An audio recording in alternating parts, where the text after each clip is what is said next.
ਹੁਣ ਅੱਗੇ ਵਧਦੇ ਤੇ ਗੱਲ ਦੀਵਾਲੀ ਦੇ ਤਿਉਹਾਰ ਦੀਆਂ ਰੌਣਕਾਂ ਹਰ ਪਾਸੇ ਨਜ਼ਰ ਆ ਰਹੀਆਂ ਨੇ ਤੇ ਇਹ ਵੀ ਤੁਹਾਨੂੰ ਦੱਸ ਦਈਏ ਕਿ ਬੰਦੀ ਛੋੜ ਦਿਵਸ ਤੇ ਦੀਵਾਲੀ ਨੂੰ ਲੈ ਕੇ ਖੂਬ ਤਿਆਰੀਆਂ ਪਿਛਲੇ ਕਈ ਦਿਨਾਂ ਤੋਂ ਕੀਤੀਆਂ ਗਈਆਂ ਨੇ। ਅੱਜ ਦੇ ਦਿਨ ਮਾਂ ਲక్ష్ਮੀ ਦੀ ਪੂਜਾ ਹੁੰਦੀ ਹੈ। ਦੇਰ ਸ਼ਾਮ ਸਾਰੇ ਘਰਾਂ ਦੇ ਵਿੱਚ ਪੂਜਾ ਕੀਤੀ ਜਾਂਦੀ ਹੈ। ਬਾਜ਼ਾਰਾਂ ਦੇ ਵਿੱਚ ਲੋਕ ਖਰੀਦਦਾਰੀ ਪੂਰਾ ਦਿਨ ਕਰਦੇ ਨਜ਼ਰ ਆਉਣਗੇ। ਪਿਛਲੇ ਕੁਝ ਦਿਨਾਂ ਤੋਂ ਵੀ ਲਗਾਤਾਰ ਖਰੀਦਦਾਰੀ ਦਾ ਦੌਰ ਜਾਰੀ ਹੈ। गिफ्ट दिते जाते हैं, एक दूजे को उपहार वंड के खुशियां सांझियां कीतियां जांदियां ने। प्रधानमंत्री ते राष्ट्रपति ने देशवासियों को बधाई दी है। ग्रीन दिवाली मनाओ, वातावरण बचाओ का उन्होंने सुनेहा दिता। पंजाब हरियाणा के 2 घंटे पटाके चलाने की इजाजत है। भी तुहानूं दस दईए राजधानी चंडीगढ़ के हालांकि पटाकियां के उत्ते पूरी तरह के नाल बैन है।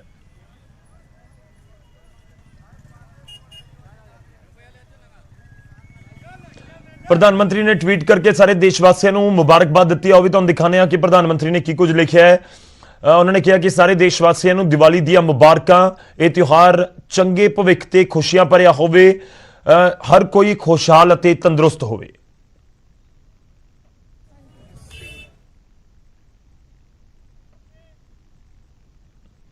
उधर दिवाली के शुभ मौके के उत्ते ट्वीट किया गया देश के राष्ट्रपति के वलों भी।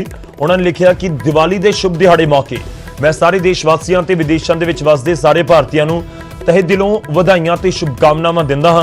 मैं चाहता हाँ कि खुशहाली और रोशनी का यह महापर्व देश के हर घर दे विच खुशहाली, शांति और सौहार्द लैके आवे।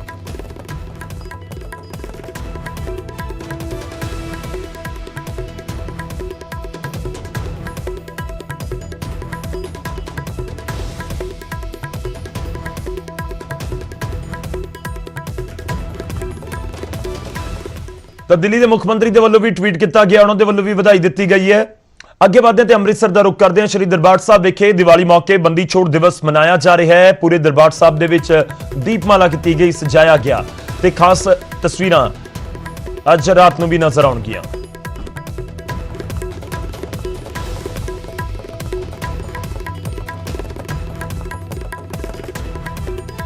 अमृतसर का असीं जिक्र कर रहे हैं। अमृतसर दे विच भी बंदी छोड़ दिवस नूं लैके खूब तैयारियां कीतियां गईयां ने। दीपमाला उत्थे कीती गई, सजाया गया है। श्री अकाल तख्त साहब ते भी सजावट की गई है। अज शाम इत्थे ग्रीन आतिशबाजी भी होवेगी, जिसनूं देखण दे लई वड्डी गिणती दे विच श्रद्धालु पहुंच रहे हैं। दिवाली नूं बंदी छोड़ दिवस के वजों भी इसलिए मनाया जाता है क्योंकि इस दिन 6वें गुरु श्री गुरु हरगोबिंद साहब जी ने 52 राजियां नूं जहांगीर दी कैद दे विचों रिहा करवाया सी।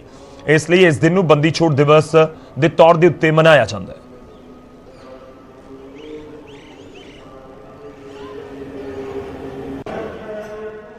सदा रुख करते हैं अमृतसर का, साडे सहयोगी उत्थों जुड़ रहे हैं राजीव शर्मा, उन्होंने रुख करते हैं। राजीव, किहो जिहियां तैयारियां, किहो जिहा इस समय माहौल उत्थे नजर आ रहा है? दिवाली का मौका है, बंदी छोड़ दिवस का मौका है, दरबार साहब दे विच किहो जिहियां रौनकां ने?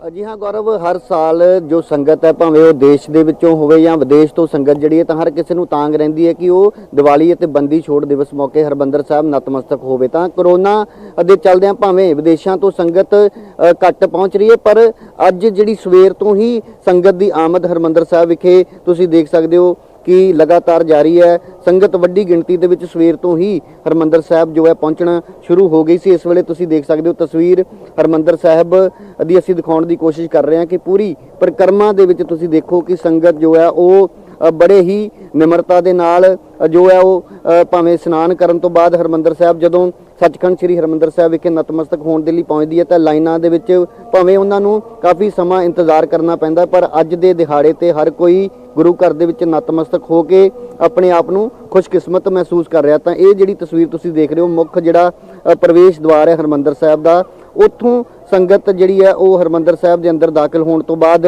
परिक्रमा की जाती है। फिर उन्हां वल्लों जो है गुरु के चरणों के हाज़री भरी जा रही है। तो कल शाम नूं भी इत्थे लाइटिंग जिहड़ी है वो की गई सी। सुंदर लाइटां दे नाल हरमंदर साहब का जिहड़ा पूरा चौगिरदा है परिक्रमा है उसनूं सजाया गया। तो अज शाम वेले दीपमाला भी की जाएगी और उस तो बाद जिहड़ी आतिशबाजी हर साल संगत जिहड़ी देखण दे लई पहुंचदी है अलौकिक आतिशबाजी जिहड़ी, हालांकि उस दे विच थोड़ा बदलाव जरूर किया गया प्रदूषण अते होर जिहड़ियां सरकारी हिदायतां ने उन्हां नूं मुੱਖ रखदिआं होइआं। तां तुसीं देख सकदे हो कि संगत जिहड़ी है वो हरमंदर साहब नतमस्तक होने के लिए लगातार पहुँच रही है और हौली हौली जिद्दां जिद्दां दिन अगे वधेगा तो संगत की आमद जिहड़ी है उस दे विच होर वाधा जिहड़ा देखण नूं मिलेगा। तो हुण मैं तस्वीर दे राहीं समझाउण दी कोशिश करदा कि ये ਜਿਹੜੀ ਤੁਸੀਂ ਦੇਖ ਸਕਦੇ ਹੋ ਦਰਸ਼ਨੀ ਡਿਓੜੀ ਤੋਂ ਸੱਚਖੰਡ ਸ੍ਰੀ ਹਰਬੰਦਰ ਸਾਹਿਬ ਨੂੰ ਜੋ ਰਸਤਾ ਜਾਂਦਾ ਉੱਥੇ ਕਤਾਰਾਂ ਦੇ ਵਿੱਚ ਬੜੇ ਸੁਚੱਜੇ ਢੰਗ ਦੇ ਨਾਲ ਸੰਗਤ ਨੂੰ ਜੋ ਐਸਜੀਪੀਸੀ ਵੱਲੋਂ ਇੱਥੇ ਪ੍ਰਬੰਧ ਕੀਤੇ ਗਏ ਨੇ ਉਸ ਮੁਤਾਬਕ ਤੁਸੀਂ ਦੇਖ ਸਕਦੇ ਹੋ ਕਿ ਸਮਾਂ ਜ਼ਰੂਰ ਲੱਗ ਰਿਹਾ, ਕਿਉਂਕਿ ਜਿਸ ਤਰੀਕੇ ਦੇ ਨਾਲ ਸੋਸ਼ਲ ਡਿਸਟੈਂਸਿੰਗ ਜਾਂ ਹੋਰ ਹਦਾਇਤਾਂ ਵੀ ਜਾਰੀ ਕੀਤੀਆਂ ਗਈਆਂ ਨੇ ਤਾਂ ਉਸ ਮੁਤਾਬਕ ਜ਼ਿਆਦਾ ਭੀੜ ਜਿਹੜੀ ਆ ਉਹ ਨਹੀਂ ਇੱਥੇ ਇਕੱਤਰ ਹੋਣ ਦਿੱਤੀ ਜਾਂਦੀ। ਸੰਗਤ ਨੂੰ ਜੋ ਹੈ ਵੱਖ-ਵੱਖ ਹਿੱਸਿਆਂ ਦੇ ਵਿੱਚ ਵੰਡਣ ਤੋਂ ਬਾਅਦ ਥੋੜੀ ਕਰਕੇ ਸੰਗਤ ਜਿਹੜੀ ਆ ਉਹ ਅੱਗੇ ਸੱਚਖੰਡ ਸ੍ਰੀ ਹਰਮੰਦਰ ਸਾਹਿਬ ਵਾਲੇ ਪਾਸੇ ਭੇਜੀ ਜਾਂਦੀ ਹੈ। ਤਾਂ ਪਰਿਕਰਮਾ ਦੇ ਵਿੱਚ ਤੁਸੀਂ ਦੇਖ ਸਕਦੇ ਹੋ ਜੋ ਅਕਾਲ ਤਖਤ ਸਾਹਿਬ ਤੋਂ ਬਿਲਕੁਲ ਸਾਹਮਣੇ ਦਰਸ਼ਨੀ ਡਿਓੜੀ ਦਾ ਜੋ ਹਿੱਸਾ ਹੈ ਉੱਥੇ ਵੀ ਤੁਸੀਂ ਦੇਖ ਸਕਦੇ ਕਿ ਸੰਗਤ ਲਗਾਤਾਰ ਜੋ ਹੈ ਉਹ ਦਰਸ਼ਨਾਂ ਦੇ ਲਈ ਉਹਨਾਂ ਵੱਲੋਂ ਇੰਤਜ਼ਾਰ ਕੀਤਾ ਜਾਂਦਾ ਹੈ। ਕੁਝ ਸਮਾਂ ਇੰਤਜ਼ਾਰ ਕਰਨ ਤੋਂ ਬਾਅਦ ਉਹਨਾਂ ਨੂੰ ਜੋ ਹੈ ਐਸਜੀਪੀਸੀ ਦੇ ਜਿਹੜੇ ਮੁਲਾਜ਼ਮ ਨੇ ਉਹਨਾਂ ਵੱਲੋਂ ਅੱਗੇ ਭੇਜਿਆ ਜਾਂਦਾ ਹੈ।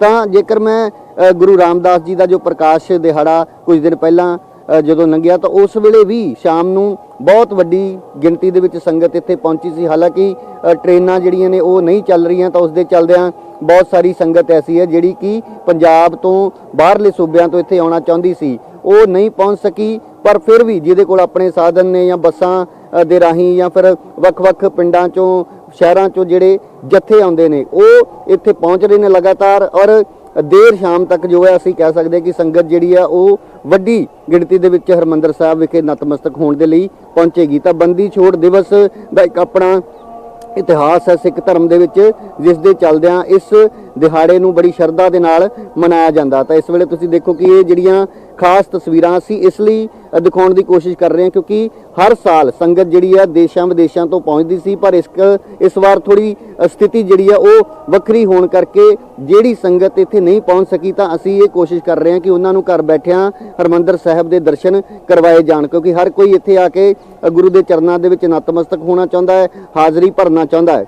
ਤਾਂ ਇਹ ਤਸਵੀਰ ਇਸ ਵੇਲੇ ਦੀ ਤੁਸੀਂ ਦੇਖ ਸਕਦੇ ਹੋ ਕਿ ਮੌਸਮ ਦੇ ਵਿੱਚ ਵੀ ਹੁਣ ਥੋੜੀ ਤਬਦੀਲੀ ਜਿਹੜੀ ਆ ਉਹ ਦਿਖਾਈ ਦੇਣ ਲੱਗੀ ਹੈ, ਕਿਉਂਕਿ ਇਸ ਵੇਲੇ ਜੇਕਰ ਅਸੀਂ ਪਹਿਲਾਂ ਦੇ ਦਿਨਾਂ ਦੇ ਮੁਕਾਬਲੇ ਦੀ ਗੱਲ ਕਰੀਏ ਤਾਂ ਇੱਕ ਕੜਾਕੀ ਧੁੱਪ ਇਸ ਵੇਲੇ ਦੇਖਣ ਨੂੰ ਮਿਲਦੀ ਸੀ, ਪਰ ਅੱਜ ਥੋੜੀ ਅਸੀਂ ਕਹਿ ਸਕਦੇ ਹਾਂ ਕਿ ਧੁੰਦ ਜਾਂ ਫਿਰ ਜਿਹੜਾ ਤਾਪਮਾਨ ਹੈ ਉਸ ਦੇ ਵਿੱਚ ਵੀ ਗਿਰਾਵਟ ਦਰਜ ਕੀਤੀ ਜਾ ਰਹੀ ਹੈ। ਪਰ ਸੰਗਤ ਦੀ ਆਮਦ ਦੇ ਵਿੱਚ ਇਸ ਦਾ ਕੋਈ ਵੀ ਜਿਹੜਾ ਅਸਰ ਨਜ਼ਰ ਨਹੀਂ ਆ ਰਿਹਾ। ਤਾਂ ਤੁਸੀਂ ਫੇਰ ਇੱਕ ਵਾਰ ਦੇਖ ਸਕਦੇ ਹੋ ਕਿ ਪਰਿਕਰਮਾ ਦੇ ਵਿੱਚ ਚਾਰੇ ਪਾਸੇ ਜਿੱਥੇ ਵੀ ਸਾਡੇ ਕੈਮਰੇ ਦੀ ਨਜ਼ਰ ਜਾ ਰਹੀ ਹੈ ਉੱਥੇ ਹੀ ਤੁਹਾਨੂੰ ਸੰਗਤ ਜਿਹੜੀ ਆ ਨਜ਼ਰ ਆਏਗੀ। ਸੰਗਤ ਪਰਿਕਰਮਾ ਦੇ ਵਿੱਚ ਬੈਠ ਕੇ ਉਹਨਾਂ ਵੱਲੋਂ ਕੀਰਤਨ ਜਿਹੜਾ ਗੁਰਬਾਣੀ ਉਹ ਸਰਵਣ ਕੀਤੀ ਜਾ ਰਹੀ ਹੈ, ਔਰ ਨਤਮਸਤਕ ਹੋਣ ਦਾ ਇੱਕੋ ਇੱਕ ਮਕਸਦ ਹੈ ਕਿ ਅੱਜ ਦਾ ਇੱਕ ਮਹਾਨ ਔਰ ਪਵਿੱਤਰ ਦਿਹਾੜਾ, ਇਸ ਦਿਨ ਹਰ ਕੋਈ ਗੁਰੂ ਦੇ ਚਰਨਾਂ ਦੇ ਵਿੱਚ ਹਾਜ਼ਰੀ ਭਰ ਕੇ ਆਪਣੇ ਆਪ ਨੂੰ ਖੁਸ਼ਕਿਸਮਤ, ਆਪਣੇ ਆਪ ਨੂੰ ਵਡਭਾਗਾ ਮਹਿਸੂਸ ਕਰਦਾ ਨਜ਼ਰ ਆ ਰਿਹਾ। ਔਰ ਲਗਾਤਾਰ ਇਹ ਜਿਹੜੀਆਂ ਤਸਵੀਰਾਂ ਨੇ ਜਿਉਂ-ਜਿਉਂ ਦਿਨ ਅੱਗੇ ਵਧੇਗਾ ਤਾਂ ਸੰਗਤ ਦੀ ਆਮਦ ਵੀ ਵਧੇਗੀ, ਔਰ ਇਹ ਤਸਵੀਰਾਂ ਜਿਹੜੀਆਂ ਨੇ ਉਹ ਆਪਣੇ ਆਪ ਇਹਨਾਂ ਦਾ ਜਿਹੜਾ ਰੂਪ ਹੈ ਉਹ ਬਦਲਦਾ ਦਿਖਾਈ ਦੇਵੇਗਾ। ਔਰ ਸ਼ਾਮ ਵੇਲੇ ਇਸੇ ਪਰਿਕਰਮਾ ਦੇ ਵਿੱਚ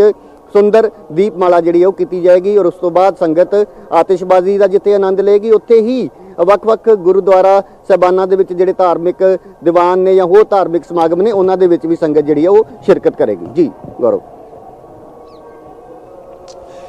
ਸ਼ੁਕਰੀਆ ਰਾਜੀਵ, ਧੰਨਵਾਦ ਇਹਨਾਂ ਤਸਵੀਰਾਂ ਦੇ ਲਈ। ਕੋਸ਼ਿਸ਼ ਕਰਾਂਗੇ ਅਸੀਂ ਪੂਰਾ ਦਿਨ ਆਪਣੇ ਦਰਸ਼ਕਾਂ ਤੱਕ ਇਹ ਤਸਵੀਰਾਂ ਪਹੁੰਚਾਉਂਦੇ ਰਹੀਏ। ਦਰਬਾਰ ਸਾਹਿਬ ਦੇ ਦਰਸ਼ਨ ਤੁਸੀਂ ਨਿਊਜ਼ 18 ਦੇ ਜ਼ਰੀਏ ਕਰਦੇ ਰਹੋ। ਦੀਵਾਲੀ ਦਾ ਮੌਕਾ ਹੈ, ਬੰਦੀ ਛੋੜ ਦਿਵਸ ਦਾ ਮੌਕਾ ਹੈ ਤੇ ਇਸ ਮੌਕੇ ਸੰਗਤ ਵੱਡੀ ਗਿਣਤੀ ਦੇ ਵਿੱਚ ਪਹੁੰਚ ਰਹੀ ਹੈ। ਦਰਬਾਰ ਸਾਹਿਬ ਹਰ ਸਾਲ ਪਹੁੰਚਦੀ ਹੈ, ਇਸ ਵਾਰ ਕਰੋਨਾ ਦਾ ਇਹ ਪੂਰਾ ਕਾਲ ਹੈ, ਇਸ ਕਰਕੇ ਲੋਕ ਇਹਤਿਆਤ ਵੀ ਵਰਤ ਰਹੇ ਨੇ ਤੇ ਉਹ ਲਾਜ਼ਮੀ ਵੀ ਹੈ। ਤੇ ਅੱਜ ਸ਼ਾਮ ਜਿਹੜੀ ਉੱਥੇ ਆਤਿਸ਼ਬਾਜ਼ੀ ਹੋਏਗੀ ਉਹ ਗ੍ਰੀਨ ਪਟਾਕੇ ਹੀ ਚਲਾਏ ਜਾਣਗੇ ਚੌਗਿਰਦੇ ਨੂੰ, ਵਾਤਾਵਰਣ ਨੂੰ ਧਿਆਨ ਦੇ ਵਿੱਚ ਰੱਖਦੇ ਹੋਏ।